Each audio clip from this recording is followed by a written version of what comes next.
counterintuitive, or when you talk about developing a player, that you guys can't have contact with these players between now and the off-season program and talk football and get involved with them? You had a number of these guys earlier come up. Yeah, I don't know if counterintuitive is the word. Right. We value developing players, and there's a structure in the league right now that doesn't allow us to visit with them until the off-season program starts in the middle of April. And we believe as coaches that if we had more access to them, that would help the individual player, that would help the team. And I just know how valuable the early part of the off-season was for me as a player, and for so many players that I've been around in the old system, and the base that they can and the foundation they can lay for themselves going into the off-season program where they can compete at a higher level. So the rules of the league are what they are right now, and we have to make sure we abide by them and function as well as we can within that structure. Do you think that Tony still has a few years to play in the league? Yeah, there's no question. We believe that Tony Romo can still play, and I thought he did a really good job working back from the injury this year. That was not easy, and as he practiced towards the end of the year and then played in that game against Philadelphia, there's no question in our minds that he can still play at a high level. Does Doug Free consider retirement? Do you expect him back?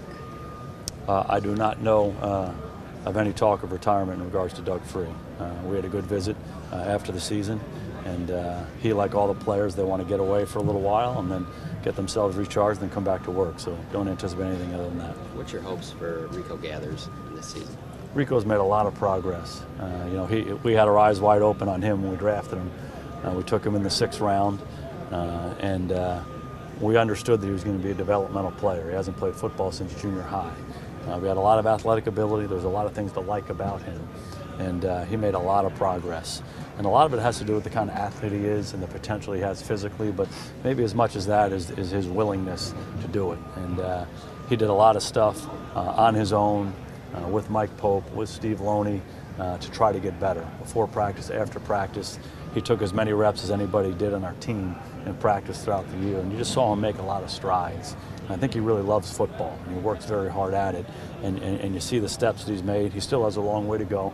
We all understand that, but we're certainly optimistic about his ability and the approach that he's taking. Is he still a basketball player learning football, or is he a guy that can do more than read the cards and know quickly, instinctively, this is what I'm supposed to do?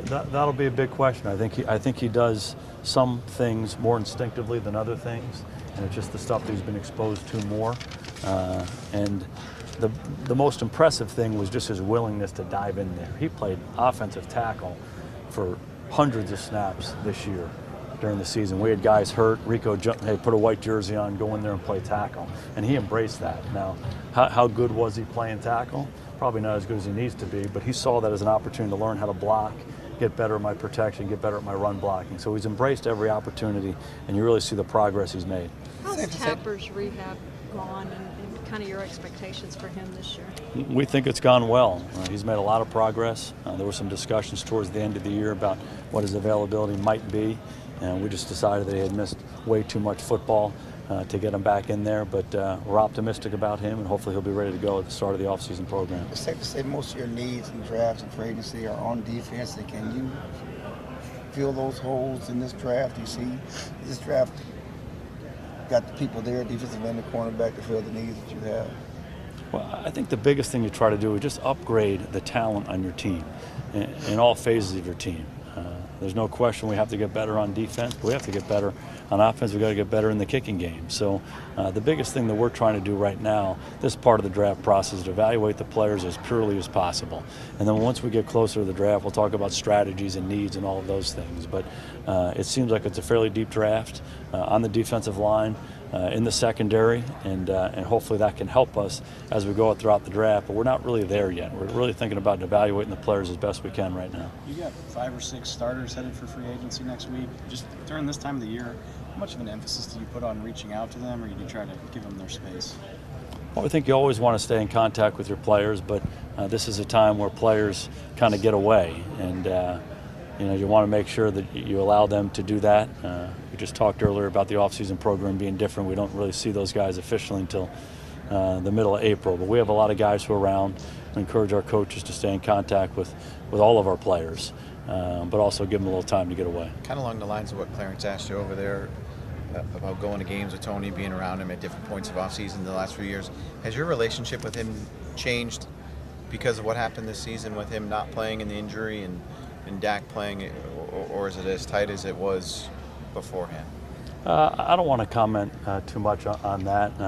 I haven't spoke to Tony very much this offseason, but I think that has a lot to do with, we're coaching the Pro Bowl. We're here, a lot of different things we're doing as a coaching staff. He's got a new little baby on the way, so he's busy with that. I know he's continuing to get his rehab done so he can be as healthy as possible going forward. But I have an immense amount of respect for Tony Romo. I've been so fortunate to be around him, to be able to coach him, to develop the relationship that we've had over the last 10 years. And I just hold him in the highest regard. Where Dak is in his development, is it important to have a veteran presence behind him, be it Tony or whoever? It's always important to create a good environment for all your players, the coach, the veteran players, and this is at all positions. You want the rooms to be good. That's an expression that we use. How's the room? It's a really good room. It really helped the young guys, and that's not only a quarterback, but that's at every position. So, most important thing in putting a team together is making sure the guys can play. Now, whatever their role is, whether they're a starter or a backup or a developmental guy, you want the guys who can play. But along with that, you want to make sure you have guys who fit their role, not only that position group, but on the team to make the team better. So that applies to quarterback, but that really applies to every position. Hey, Jason, you said that in regards to Romo and the decisions that need to be made, that it starts with what's best for the Dallas Cowboys. When people hear that, they think salary cap and implications versus June 1, etc. But when you take the cap out of the equation, how does having Romo still on the roster help the Cowboys versus having the finality of what's inevitable? Well, that expression, what's best for the Dallas Cowboys, is the guidepost for every decision we make. Personnel decisions, scheme decisions. We always want to do what's best for the team first. In regards to his situation, Tony Romo's been a heck of a football player for a long time. So to have a guy like that on your football team as one of your three quarterbacks, he can help you because he can play and he's the right kind of guy. Having said that, there's a lot of different factors that go into his decision, just like it would any of the other free agent type players that we have on our team. So there's a lot of different factors, but we always will put the team first and then work from there. How do you sustain success? You look at 2009, you guys go 11-5. 2010, you can't sustain. 2014, success next year doesn't. How do you guys get to where you're continually successful in maintaining what, maybe not 13-3, but a playoff team each year? Well, it's important to make good decisions with your personnel. That's the process that we're in right now, evaluating your team the right way, evaluating the guys in free agency the right way, evaluating the guys in the draft the right way. So continue to add to your team from a personnel standpoint. I think that's a critical piece to it. And then recommitting to the standards that you have. And that's top to bottom. That's everybody. That's every coach. That's every player. That's everybody connected with the football team. You have to do that each and every day. Is recommit kind of the message at this point of the season to your guys and the limited discussions you can have them? Is that what you kind of push? It's something that we push all the time, and our game sets up that way. If you think about our game being kind of a play-by-play game, series by series, quarter by quarter, week by week, all of that, and so you want to recommit to being your best in everything that you do. So that's a word that our team has heard a lot from me through the years. And I think it's just an important thing. It allows you to be your best and allows you to move forward and present yourself the best way regardless of what the previous results have been. Do you study other teams that have been able to sustain success, whether winning Super Bowls or not, just playoff teams year after year, Green Bay, New England, Pittsburgh, teams that seem to have, every year they're going to be there? And do you study what they do, how they are? I don't think there's any question that you look at the best teams not only in football but in other organizations, in other sports, and even businesses.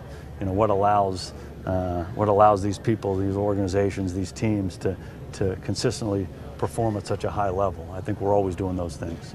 Thornton, Lawrence, and I think Crawford had surgery after the season. You have a timeline on those guys? You feel good about them for? Yeah, my understanding is all the surgeries went well, and the rehab is going well, and we anticipate those guys being back. I don't know the specific timetables, but everything's been positive up to this point.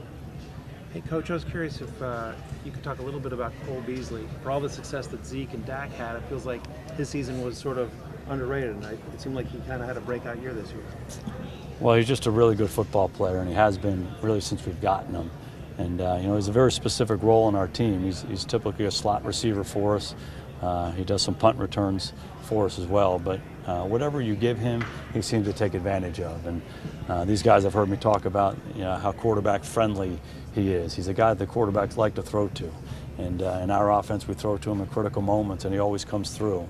He's a hard guy to guard. He's really good getting himself open in man, really good getting himself open in zone. And he's just been a really good football player for a long time. It'll be hard to keep Terrence. Role from next year?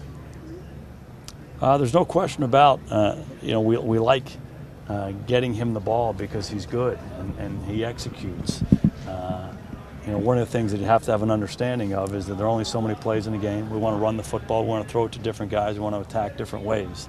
So whether the statistics show that we throw it to him more, I don't know that. We certainly do like him. The commitments you have offensively, economically with Dez and Witten, Zeke, your offensive line, is it hard to keep Terrence? Just got to wait and see. We really like Terrence Williams. He's been a really good football player for us. And to that point, he's one of those guys that whenever you give him an opportunity, he comes in and makes a play. He does a lot of dirty work for us, but he's a guy who makes difference-making plays when he gets chances. And, we value him a great deal. We'll see how the free agency plays out for him and for the rest of the guys. How do you prioritize your free agents in the secondary? You got two safeties, two corners. You got needs at those positions. I think the biggest thing we try to do is evaluate the players and what they've done for us, where they are going forward. And then a part of this process is what the value is around the league and how other people see them. And if we can fit them into the slots that we need, certain guys are more attractive than others, not only because of what they've done, but also what their value is in free agency. You buy into not buy into, but do you feel hamstrung by the organized philosophy of not spending on free agents, not going out after big-time free agents, or you like the philosophy of going to the draft and trying to pay your guys? Well, there's no question we believe in the philosophy of building the football team the way we built it over the last 5 or 6 years. Draft cornerstone players. Hopefully you're right in your evaluations. You put those guys in place. You let those guys grow in the organization. You place a premium on re-signing those guys and continuing to build with them, and we've done that, and we'll continue to do that. We do value free agency. It's important to construct your team a lot of different ways, signing your own guys, drafting good guys, but also making some good decisions in free agency. And some years you have more money and more resources to do that. Other years you don't, but you want to make good decisions, and you want all those decisions to help your team. How did you come up with an answer on Mo? He's a guy who I think he averages 9.4 games a year. I mean, he's missing almost half a season. Last year he was having a great year and he got hurt again. How do you figure out that question? How do you answer that? Mo's a good football player, and the biggest issue that he's had in his career is the health issue and the durability issue. Every injury he's had has been legitimate. It's been real injuries.